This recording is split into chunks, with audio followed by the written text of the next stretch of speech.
20,000 ബ്രാഗാണ് ഒരു ഏക്കറിലേക്ക് വെച്ചേക്കുന്നത്. അപ്പം 60,000 കിലോ ആണ് ഈ 20,000 ഗ്രോ ബാഗിൽ നിന്ന് കിട്ടുന്നത്. അതെന്ന് പറയുന്നത് 1000 ചാക്ക് ഇഞ്ചിയാണ്. അവിടെ ഒരു 3 ഏക്കർ 4 ഏക്കർ കൃഷിയൊക്കെ ചെയ്യുന്ന ആൾക്കാർക്ക് അവരിവിടെ വന്നിട്ട് തിരിച്ചു വരട്ടെ, നമ്മുടെ കേരളത്തിലേക്ക് തിരിച്ചു വരട്ടെ, എന്നിട്ട് 1 ഏക്കർ ഗ്രോ ബാഗിൽ ചെയ്യട്ടെ. ആ ഒരു പച്ചപ്പിൽ അതിങ്ങനെ വളർന്ന് നിൽക്കുമ്പോൾ അത് നമുക്കുള്ളൊരു മനസ്സിൻ്റെ സന്തോഷം അത് ആരോട് പറഞ്ഞാൽ മനസ്സിലാവില്ല. ശരിക്കും അത്രയ്ക്കും ഞാൻ കൃഷിയെ സ്നേഹിക്കുന്നു. ഗ്രോ ബാഗിലെ ഇഞ്ചി കൃഷി നമുക്കറിയാം, ഇന്ന് പല കർഷകരും ഇഞ്ചി കർഷകരൊക്കെ പരീക്ഷിക്കുന്ന ഒരു മാതൃകയാണ്. പലരും വീട്ടുമുറ്റങ്ങളിലും അതുപോലെ തന്നെ സ്വന്തം കൃഷിയിടങ്ങളിലും ഒക്കെ ഇന്ന് ഗ്രോ ബാഗിലെ ഇഞ്ചി കൃഷി പരീക്ഷിക്കുന്നുണ്ട്. ഇതിൽ പലരും പരീക്ഷിച്ച് നല്ല രീതിയിൽ വിജയിച്ചിട്ടുമുണ്ട്. ഏകദേശം 50ഓളം ചാക്കുകളിൽ, സിമൻറ്റ് ചാക്കുകളിൽ ആദ്യം വീട്ടുമുറ്റത്ത് കൃഷി ചെയ്ത് ഒരു പരീക്ഷണ കൃഷി ചെയ്ത് അത് വിജയിച്ച് ഇപ്പോൾ 20,000 ഗ്രോ ബാഗുകളിൽ 1 ഏക്കർ സ്ഥലത്ത് ഇഞ്ചി കൃഷി ചെയ്യുന്ന ഒരു കർഷകനെയാണ് ഇന്ന് നമ്മൾ പാടവും പറമ്പും പ്രേക്ഷകർക്കായിട്ട് പരിചയപ്പെടുത്തുന്നത്. അപ്പോൾ അദ്ദേഹത്തിൻ്റെ ഈ ഗ്രോ ബാഗിലെ ഇഞ്ചി കൃഷി വിശേഷങ്ങൾ കാണാം ഇന്നത്തെ എപ്പിസോഡിലൂടെ.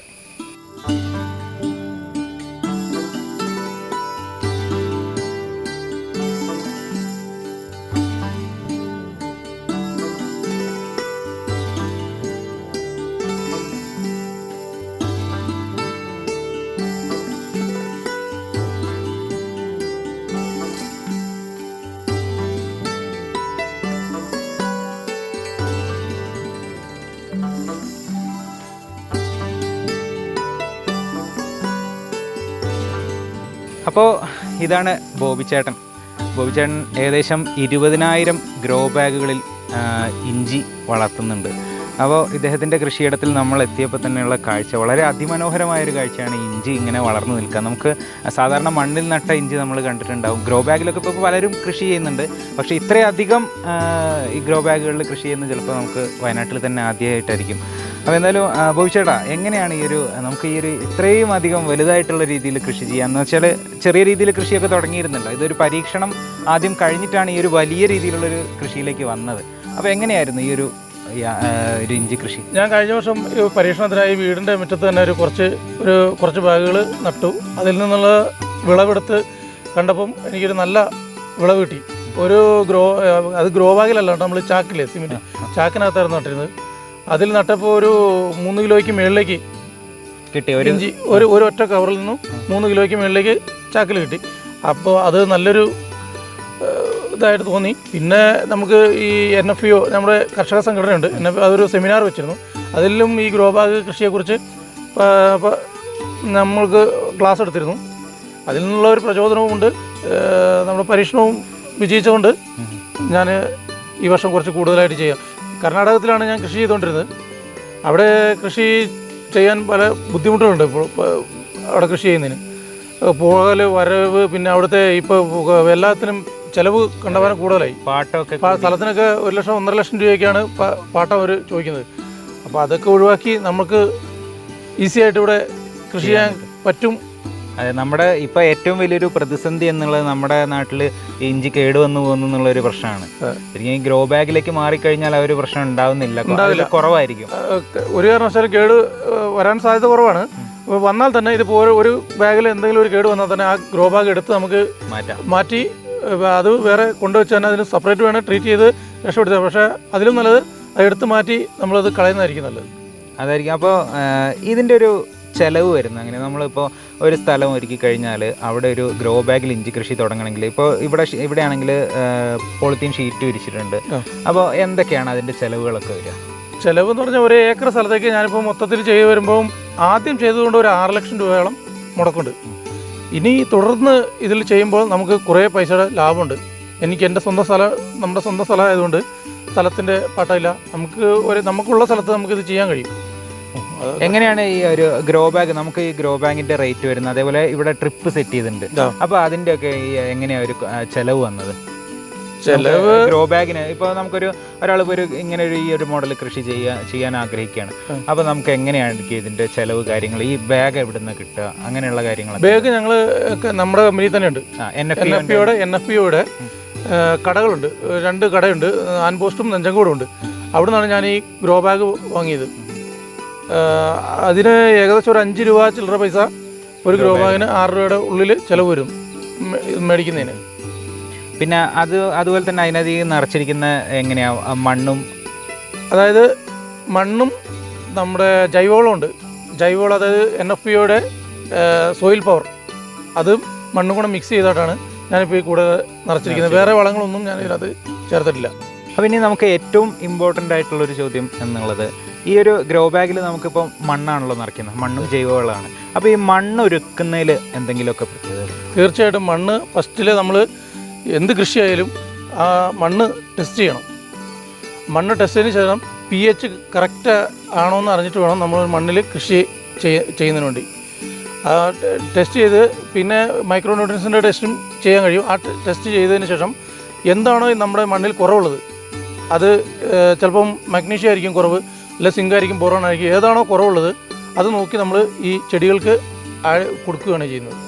ഇവിടെ തിരഞ്ഞെടുത്തുള്ള വിത്ത് ഏതാണ്? ആ വിത്തിനുള്ള പ്രത്യേകതകൾ ഈ ഗ്രോ ബാഗിലേക്ക് സെറ്റ് ചെയ്യുമ്പോൾ ആ വിത്തിന് എന്തെങ്കിലും പ്രത്യേകത ഉണ്ടായിട്ടാണോ ആ വിത്ത് സെലക്ട് ചെയ്തത്? ഞാൻ റിഗോഡി ഇഞ്ചി വിത്താണ് ഇതിനു വേണ്ടി ഉപയോഗിച്ചിരിക്കുന്നത്. അത് കൂടുതലും നമ്മൾ പച്ചക്കറികൾക്ക് വീട്ടിൽ ആവശ്യങ്ങൾക്കാണ് ഈ ഇഞ്ചി വിത്ത് ഉപയോഗിക്കുന്നത്. അതായത് വീട്ടാവശ്യങ്ങൾക്ക് ഉപയോഗിക്കാം. അതെ, വീട്ടാവശ്യങ്ങൾക്ക് ഈ ഗ്രോ ബാഗിൽ നമുക്ക് ഈ ഗ്രോ ബാഗ് ഒരെണ്ണം വാങ്ങി വെച്ച് കഴിഞ്ഞാൽ, ഇപ്പോൾ ഒരു വീട്ടിലേക്ക് ഒരു 3-4 ഗ്രോ ബാഗ് വാങ്ങി വെച്ച് കഴിഞ്ഞാൽ ആവശ്യം നമ്മുടെ വീടിൻ്റെ മുറ്റത്ത് പൂച്ചെടിയായിട്ട് ഇങ്ങനെ നിരത്തി വയ്ക്കാനും കഴിയും. അതിൽ നിന്ന് ഇത് കവറൊന്നും പൊട്ടിക്കാതെ തന്നെ കുറച്ച് മണ്ണ് മാന്തിയിട്ട് ഓരോ കഷ്ണം പൊട്ടിച്ചെടുത്ത് വീട്ടിലേക്ക് കറിക്ക് ഉപയോഗിക്കുകയും ചെയ്യാം. അത് വലിയൊരു പോയിൻ്റാണ് ശരിക്കും. ഇങ്ങനെയുള്ള ഒരു ഗ്രോ ബാഗ് വീട്ടിൽ, അല്ലെങ്കിൽ ഒരു 10 ഗ്രോ ബാഗ് നമുക്ക് ഇപ്പോൾ വീട്ടിലേക്ക് കൊണ്ടുവച്ച് കഴിഞ്ഞാൽ ഒരു കാണാനൊരു ഭംഗിയായിട്ടൊരു പൂച്ചെടി പോലെ വളർത്തുകയും ചെയ്യാം. അത് നമുക്ക് വീട്ടാവശ്യത്തിനുള്ള ഒരു ഇഞ്ചി നമുക്ക് അതിൽ കൂടെ ഉൽപ്പാദിപ്പിക്കുകയും ചെയ്യാം. ഒരു വീട്ടമ്മമാർക്കാണെങ്കിലും പരിചരിച്ച് കൊണ്ടുപോകുന്ന കാര്യം പരിചരിച്ചുകൊണ്ട് അതിനകത്ത് നമുക്ക് വളങ്ങളും മരുന്നുകളും ഒന്നും അടിക്കേണ്ട ആവശ്യമില്ല. നമുക്ക് ഫ്രഷ് ആയിട്ടുള്ള ഇഞ്ചി കിട്ടുകയും ചെയ്യും. നമുക്ക് വെറുതെ മാർക്കറ്റിൽ പോയി മാർക്കറ്റിലൊക്കെ കിട്ടുന്ന ഇഞ്ചി എന്ന് പറഞ്ഞു കഴിഞ്ഞാൽ നമ്മുടെ കർണാടകത്തിൽ നിന്നൊക്കെ നമ്മുടെ കേരളത്തിലേക്ക് വരുന്ന ഇഞ്ചി കണ്ടു കഴിഞ്ഞാൽ പിന്നെ എടുത്തു നോക്കിയാൽ തന്നെ അറിയാം, കേട് വന്ന ഭാഗം ചെത്തിക്കളഞ്ഞിട്ട് പിന്നെ അങ്ങനെയുള്ള ഇഞ്ചിയൊക്കെയാണ് നമ്മുടെ ഈ വയനാട്ടിലേക്ക് വരുന്നത്. പക്ഷേ നമ്മുടെ കർഷകർക്കൊന്നും കിട്ടുന്നില്ല അതിൽ. വെറുതെ നമ്മൾ കളയുന്ന ഇഞ്ചി എടുത്ത് അവർ ഇവിടെ കൊണ്ടുപോയി 50 രൂപയ്ക്ക് 100 രൂപയ്ക്ക് കിലോയ്ക്കാണ് വിൽക്കുന്നത്. അതൊക്കെ അതിനെ അപേക്ഷിച്ചൊക്കെ നോക്കുമ്പോൾ ഇത് കൂടെ ഒരു 10 ഗ്രോ ബാഗ് വാങ്ങി വീടിന് മുമ്പിൽ ചെടിച്ചട്ടിക്കകത്തോ ചെടി വെക്കുന്ന പോലെ തന്നെ വെച്ച് നല്ല വൃത്തിയായിട്ടിരിക്കുകയാണെങ്കിൽ നമുക്ക് വിഷമൊന്നുമില്ലാത്ത നല്ല പച്ചക്കറി അതായത് നമുക്കൊരു ശരിക്കും പറഞ്ഞാൽ വീട്ടിലൊരു പൂച്ചെടി പോലെ തന്നെ ഒരു ബുഷൊക്കെ വളർത്തുന്ന പോലെ നമുക്ക് വെച്ച് പിടിപ്പിക്കുകയും ചെയ്യാം. നമുക്ക് നല്ലൊരു വീട്ടിലേക്ക് നല്ലൊരു പച്ചക്കറി ഏത് വീട്ടിലാണെങ്കിലും ഇഞ്ചി ഉപയോഗിക്കാതിരിക്കുന്ന ഒരു വീടുമില്ല. ഏത് വീട്ടിലും ഇഞ്ചി ആവശ്യമാണ്. അപ്പോൾ ഇതുപോലെ ഒരു 10 ചെടി നമ്മുടെ വീടിൻ്റെ മുറ്റത്ത് ചെടിയായിട്ട് അടുക്കി വയ്ക്കുകയാണെങ്കിൽ കാണാനും രസമുണ്ട്, നമുക്ക് ഒരു മായമില്ലാത്ത പച്ചക്കറി കഴിക്കുകയും ചെയ്യാം. അതുപോലെ തന്നെ ഇവിടെ പച്ചക്കറികളെല്ലാം നട്ടിട്ടുണ്ട്. തക്കാളിയുണ്ട്, വെണ്ടയുണ്ട്, ചീനിയുണ്ട്, എല്ലാ പച്ചക്കറികളെല്ലാം ഞാനിവിടെ നട്ടിട്ടുണ്ട്. എല്ലാവർക്കും ഇതൊരു മാതൃകയാകട്ടെ എന്നാണ് എൻ്റെ പറയുക. പച്ചക്കറികളിൽ നിറയെ വിഷം അടിച്ചു വരുന്ന പച്ചക്കറികളാണ് നമ്മൾ കേരളത്തിലെ ആൾക്കാർ കൂടുതൽ കഴിക്കുന്നത്. അതുകൊണ്ടാണ് ഈ ക്യാൻസർ പോലുള്ള രോഗങ്ങളൊക്കെ വരുന്നത്. അതിൽ നിന്നെല്ലാം ആൾക്കാരൊന്നും മാറി ചിന്തിക്കട്ടെ. ഗ്രോ ബാഗിനകത്ത് പച്ചക്കറിയും ഇഞ്ചിയും അതുപോലെയുള്ള സാധനങ്ങളൊക്കെ നട്ട് ഇപ്പം അതായത് നമുക്ക് കൃഷി ചെയ്യാൻ സ്ഥലമില്ല എന്നൊക്കെ പറയുന്നവർക്ക് ഒരു മാതൃകയായി ആകട്ടെ ഇത്. ഇപ്പം എല്ലാവരും എനിക്ക് തോന്നുന്നു കുറേ പേരൊക്കെ ഗ്രോ ബാഗിലേക്ക് കൃഷി മാറി തുടങ്ങിയിട്ടുണ്ട്. അപ്പോൾ എല്ലാവരും ഒരു വീട്ടിൽ ശരിക്കും ഒരു ഗ്രോ ബാഗിൽ ഒരു ഇഞ്ചി വീട്ടിലേക്ക് ആവശ്യമുള്ള പച്ചക്കറികളൊക്കെ ചെയ്യണം എന്നാണ് എല്ലാം ചെയ്യും. ഞാനിവിടെ കവറിനകത്ത് നട്ടിട്ടുണ്ട്.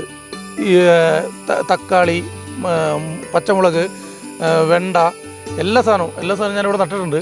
ബീൻസ്. നമുക്ക് ഒരു 5-10 കവറിന് ഗ്രോ ബാഗ് വാങ്ങിയിട്ട് ഇതെല്ലാം നടുവാണെങ്കിൽ ഒരു വിഷവും ഇല്ലാത്ത നല്ല പച്ചക്കറി നമ്മുടെ പിള്ളേർക്ക് കൊടുക്കാനും പറ്റും. ബാക്കിയുള്ളവർക്കും നമുക്ക് അടുത്തുള്ള ആൾക്കാർക്കും ഇത് കൊടുക്കാനും കഴിയും. അതുപോലെ തന്നെ നമുക്ക് ഇപ്പോൾ ഏറ്റവും ഒരു പ്രതിസന്ധിയായിരിക്കുന്നത് കാലാവസ്ഥാ വ്യതിയാനമാണ്. നമുക്ക് ചിലപ്പോൾ നിർത്താതെയുള്ള മഴ വരാം, അല്ലെങ്കിൽ നല്ല വെയിൽ വരുമ്പോൾ നല്ല വെയിൽ വരും, അല്ലെങ്കിൽ മഴ വരുമ്പോൾ ഒരു അടഞ്ഞ മഴ വരും. അപ്പോൾ അങ്ങനെയുള്ള പ്രശ്നങ്ങളൊക്കെ ഈ ഒരു ഗ്രോ ബാഗിൻ്റെ കൃഷിയെ ബാധിക്കുന്നുണ്ടോ? മഴ കൂടുതലാണെങ്കിൽ പ്രശ്നമാണ്. വെള്ളം കെട്ടി വയ്ക്കാനുള്ള സാധ്യതയുണ്ട്. അത് ഞാനിവിടെ നിൽക്കുമ്പോൾ തന്നെ മഴ ഉള്ള സമയത്തൊക്കെ ഇത് കവർ ഹോളിട്ടിട്ട് വെള്ളം നിൽക്കാതെ എപ്പോഴും ഇതിൻ്റെ അടുത്ത് തന്നെ നിന്നാണ് ചെയ്യുന്നുണ്ട്. പിന്നെ വെയിൽ വരുമ്പോൾ നനയ്ക്കാൻ വേണ്ടി ഞാൻ ട്രിപ്പ് ഇറിഗേഷൻ അതും ചെയ്തിട്ടുണ്ട്. അതായത് നമുക്ക് ഒരേക്കർ സ്ഥലത്തേക്ക് മൊത്തം ട്രിപ്പ് ചെയ്തിട്ടുണ്ട്. എങ്ങനെയാണ് ഇതിൻ്റെ ഒരു ജലസേചന സംവിധാനം? അതുപോലെ നമുക്ക് വെള്ളം കൊടുക്കുന്നുണ്ട്, അതിൻ്റെ ഒപ്പം തന്നെ വളവും കൊടുക്കുന്നുണ്ട്. അതെങ്ങനെയാണ് ആ കാര്യങ്ങൾ? അതായത് ഞാനിവിടെ പിന്നെ കുഴൽക്കിണറാണ് അടിച്ചിരിക്കുന്നത്. അതിൽ നിന്ന് ഒരു ഫിൽറ്റർ കൊടുക്കും. അതിൽ നിന്ന് പാറപ്പൊടികളോ എന്തെങ്കിലും ഉണ്ടെങ്കിൽ ഫിൽറ്റർ ചെയ്യാൻ വേണ്ടിയിട്ട്. ആ ഫിൽറ്റർ ചെയ്തതിന് ശേഷം വെഞ്ചുറി ഫിക്സ് ചെയ്തിട്ടുണ്ട്. ആ വെഞ്ചുറിയിലൂടെ നമുക്ക് പിന്നെ വളം ആളുകളുടെ ഒരാവശ്യമില്ല. വളം ഇടാൻ ഒരാളെ വിളിക്കണ്ട, അങ്ങനെയുള്ള പണികളൊന്നുമില്ല. ഈ വെഞ്ചുറിയിൽ ഡ്രമ്മിൽ വളം നമ്മൾ കലക്കി വെച്ചിട്ട് ഈ വെഞ്ചുറിയിലേക്ക് കണക്ട് ചെയ്ത് കഴിഞ്ഞാൽ ഇത് വലിച്ച് നേരിട്ട് പോയി ഓരോ ട്രിപ്പിൽ കൂടെയും ഓരോ തുള്ളി വീതം ഓരോ ചെടിയുടെ ചുവട്ടിലേക്ക് ഓരോ അങ്ങനെയാണ് ഞാനിത് സെറ്റ് ചെയ്തിട്ടുള്ളത്. ഓരോ ചെടിക്കും ഓരോ ട്രിപ്പ് വീതം ഉണ്ട്. അതിലൂടെ ഓരോ തുള്ളി വളമാണെങ്കിലും വെള്ളമാണെങ്കിലും കൃത്യമായിട്ട് എല്ലാ ചെടികൾക്കും എത്തുന്നുണ്ട്. ഇപ്പോൾ കമ്പയർ ചെയ്യാന്ന് പറയുന്നത് നമ്മൾ സാധാ പരമ്പരാഗതമായി ചെയ്തു വരുന്ന ഇഞ്ചി കൃഷിയായിട്ടാണ് കമ്പയർ ചെയ്യാൻ പറ്റുക. അപ്പോൾ ഇതിൻ്റെ ഒരു വളം കൊടുക്കുന്നതും കാര്യങ്ങളൊക്കെ അതിൻ്റെ ഒരു ക്രമീകരണങ്ങളൊക്കെ എങ്ങനെയാണ്? വളം കൊടുക്കുന്നത് പറഞ്ഞാൽ നമുക്ക് സാധാരണ ഈ മണ്ണിൽ ചെയ്യുന്ന പോലെ കൂടുതൽ വളങ്ങളൊന്നും ഉപയോഗിക്കേണ്ട ആവശ്യമില്ല. ഒരു കുറച്ച് ചെടികൾക്ക് എന്താണ് ആവശ്യം ഈ മണ്ണ് പരിശോധിക്കുന്നതോടുകൂടി നമുക്കറിയാം ചെടിക്ക് എന്ത് ന്യൂട്രിയൻസ് ആണ് ആവശ്യമെന്ന് നമുക്കറിയാം. ആ വളങ്ങൾ മാത്രം കൊടുത്താൽ മതി. നമ്മൾ പരമ്പരാഗത കൃഷി ചെയ്യുമ്പോൾ നമ്മൾ ഒന്നും അറിയില്ല, മണ്ണ് പരിശോധിക്കില്ല, പിന്നെ ഒന്നും ചെയ്യില്ല. അപ്പം ഈ വളങ്ങൾ വാങ്ങി വെറുതെ മണ്ണിനെ നശിപ്പിക്കുകയാണ് ചെയ്യുന്നത്. ഇത് ഒന്നുമില്ല, മണ്ണിനും ഒന്നും സംഭവിക്കില്ല. എന്തൊക്കെ ആവശ്യമുണ്ടോ അത് മാത്രം നമുക്ക് കൊടുത്താൽ മതി. നമ്മൾ സാധാരണ മണ്ണിൽ നടുന്നതിനേക്കാളും വളരെ വേഗത്തിൽ മുള വന്നു. ഇതിപ്പം 2 മാസം പ്രായമായ ഇഞ്ചിയാണ്. വേറെ ഇവിടെ ഇപ്പോൾ നമ്മൾ സാധാ നിലത്താണ് ഇത് കൃഷി ചെയ്തേക്കുന്നതെങ്കിൽ ഇത്രയും വളരില്ല. അതായത് നമുക്കിപ്പോൾ ഒരു കാര്യം എന്ന് പറയുന്നത് ഇഞ്ചിയുടെ ഒരു കാലാവധി ഉണ്ടല്ലോ. നമുക്ക് സാധാരണ നടുന്നതും ഗ്രോ ബാഗിൽ നടുന്നു ആ കാലാവധി തമ്മിൽ എന്തെങ്കിലും വ്യത്യാസമുണ്ട്? ഇഞ്ചി വളർച്ചയ്ക്ക് വ്യത്യാസം, അതുപോലെ തന്നെ ഈ ഒരു ചെടി വളർന്നു വരുന്നത് മാസങ്ങളുടെ വ്യത്യാസം, അങ്ങനെ എന്തെങ്കിലും ഉണ്ടോ? തീർച്ചയായും ഈ ഗ്രോ ബാഗിനകത്ത് ഇഞ്ചി ഇടുമ്പം നമുക്ക് പെട്ടെന്ന് തന്നെ ആ നനവും കറക്റ്റായിട്ട് കൊടുക്കുന്നുണ്ട്. പെട്ടെന്ന് ഇഞ്ചി മുളച്ചു വരും. ഇതിപ്പോൾ 2 മാസം പ്രായമായ ഇഞ്ചിയാണ് ഈ നിൽക്കുന്നത്. ഇത് ഒരു കാരണവശാലും നമ്മൾ സാധാ നിലത്ത് ഇട്ട് കഴിഞ്ഞാൽ ഇത്രയും പെട്ടെന്ന് ഇത് വളരില്ല. അതാണ് അതിൻ്റെ മാറ്റം. നമുക്ക് ഇപ്പോൾ പ്രതീക്ഷിക്കുന്നത്, അതായത് ഈ ഒരു ഗ്രോ ബാഗിൽ പ്രതീക്ഷിക്കുന്ന ഒരു വിളവ് എന്തായിരിക്കും? പ്രതീക്ഷിക്കുന്ന വിളവെന്ന് പറഞ്ഞാൽ എല്ലാവരും പറഞ്ഞ അത്രയും വിളവൊന്നും ഇതിൽ കിട്ടുമെന്ന് എനിക്ക് തോന്നുന്നില്ല. 3 കിലോ മിനിമം 3 കിലോയാണ് ഈ ഗ്രോ ബാഗിൽ നിന്ന് കിട്ടുന്നു അന്ന് സെമിനാറിൽ നമ്മൾ പറഞ്ഞത്. പക്ഷേ 3 കിലോ ഒന്നും കിട്ടേണ്ട ആവശ്യമില്ല. ഒരു 2 കിലോ വെച്ച് കൂട്ടിയാലും ഇതിൽ എത്ര വിളവുണ്ടാകുമെന്ന് നമ്മൾ ചിന്തിക്കുന്നതിലും കൂടുതൽ വിളവ് ഒരേക്കർ സ്ഥലത്തു നിന്ന് ഉണ്ടാക്കാൻ കഴിയും. അപ്പോൾ ഒരു ഗ്രോ ബാഗിൽ ഇപ്പോൾ വിത്ത്, അതിൻ്റെ ഗ്രോ ബാഗിൻ്റെ ചിലവ്, അതിൻ്റെ വളത്തിൻ്റെ ചിലവ്, ഇതെല്ലാം കഴിഞ്ഞിട്ട് ഈ ഒരു 2 കിലോ വിളവ് കിട്ടിക്കഴിഞ്ഞാൽ ലാഭമാണോ? ഒരു 2 കിലോ വിളവ് കിട്ടിയാന്ന് പറഞ്ഞു കഴിഞ്ഞാൽ ഈ ഒരു 20,000 ഗ്രോ ബാഗാണ് ഞാൻ ഒരേക്കറിലേക്ക് വെച്ചിരിക്കുന്നത്. 2 കിലോ വിളവ് എന്ന് പറയുമ്പോൾ അത് 40,000 കിലോയായി. ഒരു 700 ചാക്കിൻ്റെ വിളവ് ഒരേക്കറിലേക്ക് വരുന്നുണ്ട്. അപ്പം എവിടെ കൃഷി ചെയ്താലും ഒരേക്കറിൽ നിന്ന് 700 അതല്ല 2 കിലോയെ ഞാൻ പ്രതീക്ഷിക്കുന്നു. ഞാനിപ്പോൾ അതൊരു കാര്യം ചോദിക്കാം. നമുക്കിപ്പോൾ കർണാടകയിൽ ഒരേക്കർ കൃഷി ചെയ്യുന്നു, അവിടെ എത്ര കിട്ടും ഒരേക്കർ? അവിടെ കൂടുതൽ കിട്ടുന്നവരുണ്ട്. എന്നാലും ഒരു മാക്സിമം ഒരു വിളവ് എന്ന് പറയുന്നത് ഒരു 300-350 ചാക്ക്, 400 ചാക്ക്, അങ്ങനെയാണ് വിളവ് വരുന്നത്. അതിൽ കൂടുതൽ വിളയുന്ന സ്ഥലങ്ങളുണ്ട്.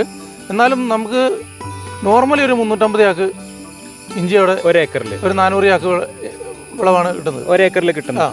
അപ്പോൾ എന്ന് വെച്ചാൽ അതിൻ്റെ അവിടെ അത്രയും ചെലവുകളുണ്ട്, പണിക്കൂലിയുണ്ട്, കാര്യങ്ങളൊക്കെ ഉണ്ട്. പക്ഷെ ഇവിടെ ഒരേക്കറിൽ എത്ര കിട്ടും? ഒരേക്കറിൽ എത്ര പ്രതീക്ഷിക്കുന്നത് വിളവാ? ഞാനിപ്പോൾ പറഞ്ഞല്ലോ 700. നമ്മൾ ഇത് കണക്ക് കൂട്ടി കഴിഞ്ഞാൽ ശരിക്കും അങ്ങനെ കണക്ക് കൂട്ടി ഇതിപ്പോൾ ഈ ഒരു വർഷം കഴിഞ്ഞാൽ കറക്റ്റ് എനിക്ക് പറയാൻ കഴിയുള്ളൂ. അല്ല, മുൻപത്തെ ഒരു നമുക്കിപ്പോൾ വീട്ടിൽ കുറച്ചൊരു 50 ചാക്ക് കൃഷി ചെയ്തല്ലോ, 50 ഗ്രോ ബാഗിൽ കൃഷി ചെയ്തു, അതിൻ്റെ ഒരു വിളവ് വെച്ച് കണക്ക് കൂട്ടും. അതിൻ്റെ വിളവ് വെച്ച് 3 കിലോ വെച്ച് ഒരു ഗ്രോ ബാഗിൽ കണക്ക് കൂട്ടിയാൽ പിന്നെ 3 കിലോ ഒരു ഗ്രോ ബാഗ് വെച്ച് ഞാൻ 20,000 ബാഗാണ് ഒരു ഏക്കറിലേക്ക് വെച്ചേക്കുന്നത്. അപ്പം 23 60,000 കിലോ ആണ് ഈ 20,000 ഗ്രോ ബാഗിൽ നിന്ന് കിട്ടുന്നത്. അതെന്ന് പറയുന്നത് 1000 ചാക്ക് ഇഞ്ചിയാണ്. 3 കിലോ വെച്ച് കിട്ടിയാൽ ഒരു ഗ്രോ ബാഗിൽ നിന്ന് 3 കിലോ വെച്ച് കിട്ടിയാൽ 1000 ചാക്ക് ഇഞ്ചി ഒരേക്കറിൽ നിന്ന് കിട്ടും. അതൊന്നും നമുക്ക് ചിന്തിക്കാൻ പോലും കഴിയില്ല. അത്ര കിട്ടും. 3 കിലോ കിട്ടണം നിർബന്ധമില്ല. 2 കിലോ വെച്ച് കിട്ടിയാലും. പക്ഷെ അപ്പോൾ അതിലും കമ്പയർ ചെയ്യുമ്പോൾ പണിക്കൂലി കുറവാണ്, വളങ്ങൾ കുറവാണ്, എല്ലാം കുറവാണ്. നമ്മൾ വളങ്ങളൊന്നും അനാവശ്യമായിട്ട് ഒരു വളം ചെയ്യേണ്ട ആവശ്യമില്ല. ജസ്റ്റ് ഞാനിപ്പോൾ ചെയ്തേക്കുന്നത് വെറും ജൈവവളം മാത്രം ഇട്ട് നട്ടിട്ട് ഒരു 1.5 മാസമായപ്പോൾ ഒരു ട്രെഞ്ചിങ് ചെയ്തു. ഒരു 10 ദിവസം ആയിട്ടുള്ളൂ ഒരു ട്രെഞ്ചിങ് ചെയ്താൽ. അത് ഞാൻ ചെയ്തേക്കുന്നത് മണ്ണ് പരിശോധിച്ചതിൻ്റെ റിസൾട്ട് അടിച്ച് ഞാൻ അഗ്രോണമിസ്റ്റുണ്ട് ഉണ്ട്. അല്ലെങ്കിലും നമുക്ക് ഇത് പരിശോധിച്ച് കഴിഞ്ഞാൽ അറിയാം ഏത് മൂലകമാണ് ഈ മണ്ണിനകത്ത് കുറവെന്ന്. അത് കലക്കിയിട്ട് 50 ml വെച്ച് ഞാൻ ഈ ചെടിയുടെ ചുവട്ടിൽ ഒഴിച്ചിട്ടേ ഉള്ളൂ ഈ ഇഞ്ചിക്ക്. ഇപ്പം നമുക്ക് അതിൻ്റെ ഒരു ഗ്രോത്ത് കണ്ടാൽ തന്നെ നമുക്ക് മനസ്സിലാവും. ആ ഒരു ഇഞ്ചി നമുക്ക് ഇതിനൊരു പ്രതീക്ഷിക്കുന്ന ഒരു വിളവ് എന്ന് പറയുന്നത് വളരെ വലുതാണ്. ഞങ്ങളും പ്രതീക്ഷിക്കുന്നു. തീർച്ചയായിട്ടും ഈ ഒരു വിളവെടുപ്പ് നമുക്ക് എന്തായാലും തീർച്ചയായിട്ടും ഒരു വിളവെടുപ്പ് നമുക്ക് എന്താണ് ഇതിൽ നിന്ന് കിട്ടുക എന്നുള്ളൊരു അറിയാൻ എല്ലാവർക്കും ഒരു ആഗ്രഹം ഉണ്ടാവും. ശരിക്കും ഒരുപാട് പേർക്ക് ഒരു കൃഷി ഈ ഒരു മേഖലയിലേക്ക് വരാനുള്ള ഒരു താല്പര്യം ഉണ്ടാവും. കാരണം ഇങ്ങനെ ഒരു ഗ്രോ ബാഗിൽ കൃഷി ചെയ്ത് കൂടുതലായിട്ട് നമുക്ക് ഇപ്പം ഒരുപാട് പേര് നമുക്ക് വയനാട്ടിൽ ഇഞ്ചി കൃഷി ചെയ്യുന്നുണ്ട്. അവരൊക്കെ ശരിക്കും ഒരു ഗ്രോ ബാഗിലേക്ക് മാറിക്കഴിഞ്ഞാൽ ഒരുപക്ഷെ ചിലപ്പോൾ കൂടുതലൊരു വരുമാനം കൂടുതൽ നമുക്ക് നമ്മുടെ കേരളത്തിൽ തന്നെ ഇതെല്ലാം ചെയ്യാൻ കഴിയുമെന്ന്.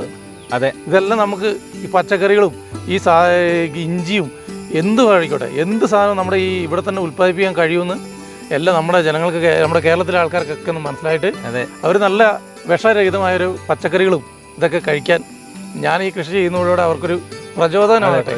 അത് തന്നെ നമുക്ക് തീർച്ചയായിട്ടും പറയാനുള്ളത്. അതായത് പുതുതായിട്ട് ഒരുപാട് കർഷകർ ഈ ഒരു മേഖലയിലേക്ക് വരുന്നതാണ് ഇഞ്ചി കൃഷി. നമുക്ക് കർണാടകയിലൊക്കെ പോയി ഒരുപാട് പേര് പലപ്പോഴും നമുക്ക് വലിയൊരു ഒരു കടബാധ്യതയോടെ തിരിച്ചു വരുന്ന പലരും ഉണ്ട്. അതിനെക്കുറിച്ച് പറയുകയാണെങ്കിൽ ഒത്തിരി പറയാനുണ്ട്. വർഷങ്ങളായി കർണാടകത്തിൽ കൃഷി ചെയ്ത് തിരിച്ചു വരാൻ പറ്റാതെ അവിടെ തന്നെ താമസിക്കുന്ന ആൾക്കാർ വരെ ഉണ്ട്. ഏതെങ്കിലും ഒരു വർഷം വില കിട്ടും, ബാക്കി എല്ലാ വർഷവും വില കുറവായിരിക്കും ഈ ഇഞ്ചിക്ക്.